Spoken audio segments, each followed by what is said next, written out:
भाग में नहीं विराज रे इसकी आज्ञा अवतारी पुरुष राम को भी नहीं है। यह है हमारी संस्कृति, यह है हमारा संस्कार। और मेरे देश के अंदर, मेरी सभ्यता, मेरे धर्म के अंदर अगर प्रभु भी अधीर होकर अवतरित होते हैं तो वो क्रूर शासकों से जनता को मुक्त कराने के लिए उनका अवतरण होता है।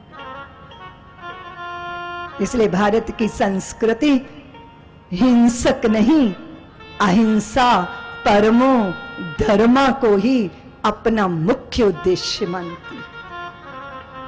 हमें हिंसा प्रिय नहीं। आज कल हमारा चित्त व्यथित था। हमारे पड़ोसी देश में कितने सारे बच्चे जो किलकारियां भरते हुए विद्यालय गए थे, माओ ने टिफिन बांधे थे, पिता स्कूटर पे अपने बच्चों को स्कूल के दरवाजे पर छोड़ने गए थे। उन आंखों में कितने सपने थे जो अधूरे रह गए। क्या मां को पता था कि लौट के ही नहीं आएगा? आतंक का इससे बढ़कर बीभत्स चेहरा कोई दूसरा हो सकता है? हम भेद नहीं करते, पीड़ा तो पीड़ा ही होती है।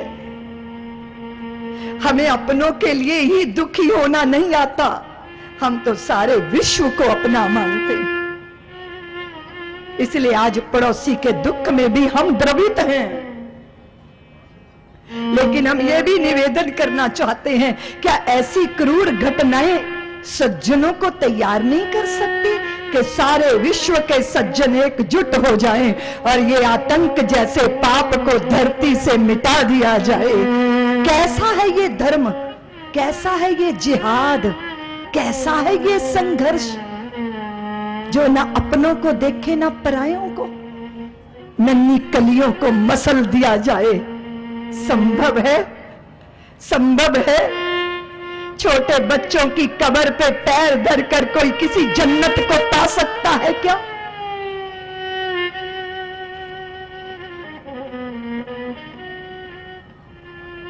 छोटे बच्चों की हत्या करने वाले हत्यारे को हमारे देश ने कभी नहीं पूजा। किसी अबला का अपहरण करने वाले रावण को हम मानते हैं कि वो बड़े विद्वान थे, हम मानते हैं कि वो अपने युग के नायक थे, हम मानते हैं कि 10 मुख नहीं 10 सिरों जैसा ज्ञान था उनके पास। 20-20 भुजाओं का मालिक नहीं था वो, लेकिन इतनी भुजाओं की ताकत थी उसके पास। इतना बड़ा विद्वान था वो कि प्रभु राम ने भी कहा, लखन जाओ, युग के नायक का सूर्य अस्त हो रहा है, उसके पहले जाकर उससे कुछ ज्ञान अर्जित कर लो। हर विजयादशमी पर हम रावण के सिर गोबर के बनाते हैं और उनका पूजन करते हैं, लेकिन जब सांझ होती है तो रावण का पुतला बनाकर हम इसलिए जलाते हैं कि उसके पास शक्ति तो थी, विद्वता तो थी, लेकिन वो शक्ति के मद में मदोन्मत्त होकर उसने आर्य नारी के अपहरण करने का दुस्साहस किया था और उसका दंड एक बार नहीं, हर साल उसको दंड देते, हर साल उसको दंड देते।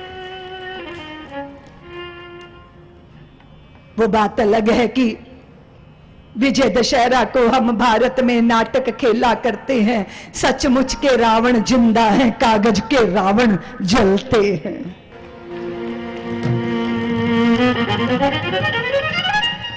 कंस को माफ नहीं किया जा सकता, छोटे बच्चों के हत्यारे को क्षमा नहीं किया जा सकता। इसलिए हम ये नहीं कहते कि रावण तो मेरी ब्राह्मण जाति का था, कंस तो मेरी जाति का था। भारत ने यह चिंतन हमें दिया ही नहीं। भारत ने हमें वहां ले जाकर खड़ा किया कि क्रूरता क्षम्य अपराध है, तुम्हारी गलतियां माफ की जा सकती हैं, तुम दोबारा गलती करोगे तो तिबारा मौका दिया जा सकता है, लेकिन तुम गलतियों के शतक बनाने का प्रयत्न करोगे तो वो गलतियां नहीं है, वो अपराध हैं, और अपराधों का तो दंड ही दिया जाता है, उनको क्षमा नहीं किया जा सकता। तो चिंतन करो अपने परायों से ऊपर उठकर, और याद रखना देवियों, कभी हम किसी और के लिए गड्ढे खोदते हैं, हा? और स्वयं को ही उसमें गिरना पड़ जाता है, और दूसरे के साथ कैसा व्यवहार करना है उसके लिए संवेदनशीलता चाहिए। अरे तुम तो मेरे दामाद हो, मैंने तो सुना है तुम्हारी कंस्ट्रक्शन की इतनी बड़ी श्रृंखला, बड़े बिल्डर तुम बन गए हो। ससुर कह रहा है अपने दामाद को, और सुनो मुझे कहीं जाना है, साल भर लग जाएगा, प्रदेश जा रहा हूं, लेकिन मैंने किसी से वादा किया था कि मैं उसको सुंदर सा बंगला बना के 1 साल में दे दूंगा, और मेरे तो 1 साल के लिए जाना पड़ रहा है। देखो सागर के किनारे ये 5 बीघा का प्लॉट है, इस पे बंगला बनाना है, और सुनिए जितना धन लगे लगाइएगा, पूरा साइन करके अपनी चेकबुक आपको देके जा रहा हूं, साल भर बना लोगे ना? उसने कहा जी ससुर जी बना लूंगा। बड़ी गर्मजोशी से काम शुरू किया, और काम शुरू करते करते मन बेईमान हो गया। ससुर जी का इतना बड़ा बैंक बैलेंस देखा, उसमें सेंध लगाना शुरू कर दिया, सीमेंट की जगह रेता भरना शुरू कर दिया, और जहां जितना लोहा लगना था उसमें आधी कटौती नहीं की, 3 हिस्सा खाना शुरू कर दिया। ऊपर से लीप पोत के बढ़िया सुंदर दिखता है पर अंदर से खोखला है, ऐसा बंगला तैयार कर दिया। और फिर कहता है ससुर जी आए, अरे वाह इतना सुंदर। बोले ससुर जी रात दिन एक कर दिया, मैं तो पहरेदारी में यही खड़ा रहता था, और देखिए आपने जितना सोचा था ना उससे भी आधे में काम कर दिया, ऐसा मजबूत है और ऐसा सुंदर है। ससुर बोले चलिए दिखाइए तो, और फिर दिखाना प्रारंभ किया बंगला। ससुर बोले जरा चाबी तो हाथ में दीजिए, और चाबी पकड़ाई ससुर के हाथ में, तो ससुर ने वो चाबी उसी के हाथ पे धरी। बोले बेटा मैंने तुम्हें बताया नहीं था जानबूझ के, क्योंकि मैं तुम्हें सरप्राइज गिफ्ट देना चाहता था, ये बंगला तो मैंने तेरे लिए ही बनाया है। अब अगले बगले झांकने लगा। अब कैसे कह दे ससुर जी एक ही भूकंप में ये ध्वस्त हो जाने वाला है, ना मैं सुरक्षित रहूंगा ना आपकी बेटी इसमें रह के सुरक्षित रहेगी। कदाचित कभी जिंदगी ऐसा भी दिन दिखाती है कि आप दूसरे को बर्बाद करना चाहो, और पता चला कि बर्बादी की इबारत आपने किसी और के लिए नहीं लिखी, वो इबारत आपने अपनी ही बर्बादी की लिख ली। बहुत सारे लोग कहते हैं कि दीदी माँ हमें धर्म का मर्म बता दो। क्या प्रातः स्नान करना ही धर्म है? क्या 15 दिन बाद एकादशी का व्रत करना ही धर्म है? क्या तीर्थ पे जाना ही धर्म है? क्या रोज मंदिर जाना ही धर्म है? क्या दान पुण्य करना ही धर्म है? सारे तीज त्योहार मनाना ही धर्म है? क्या खाली भागवत श्रवण करना ही धर्म है? कितने धर्म हैं, किस किस को पकड़े?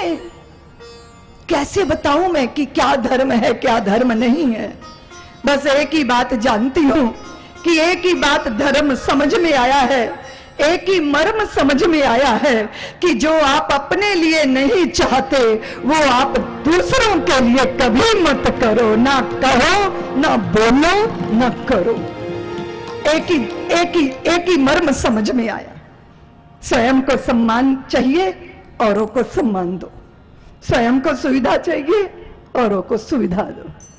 स्वयं को इज्जत चाहिए, प्यार चाहिए, औरों को प्यार दो। एक ही मुझे समझ में आया है सारे भारत के वांग्मय का अध्ययन करके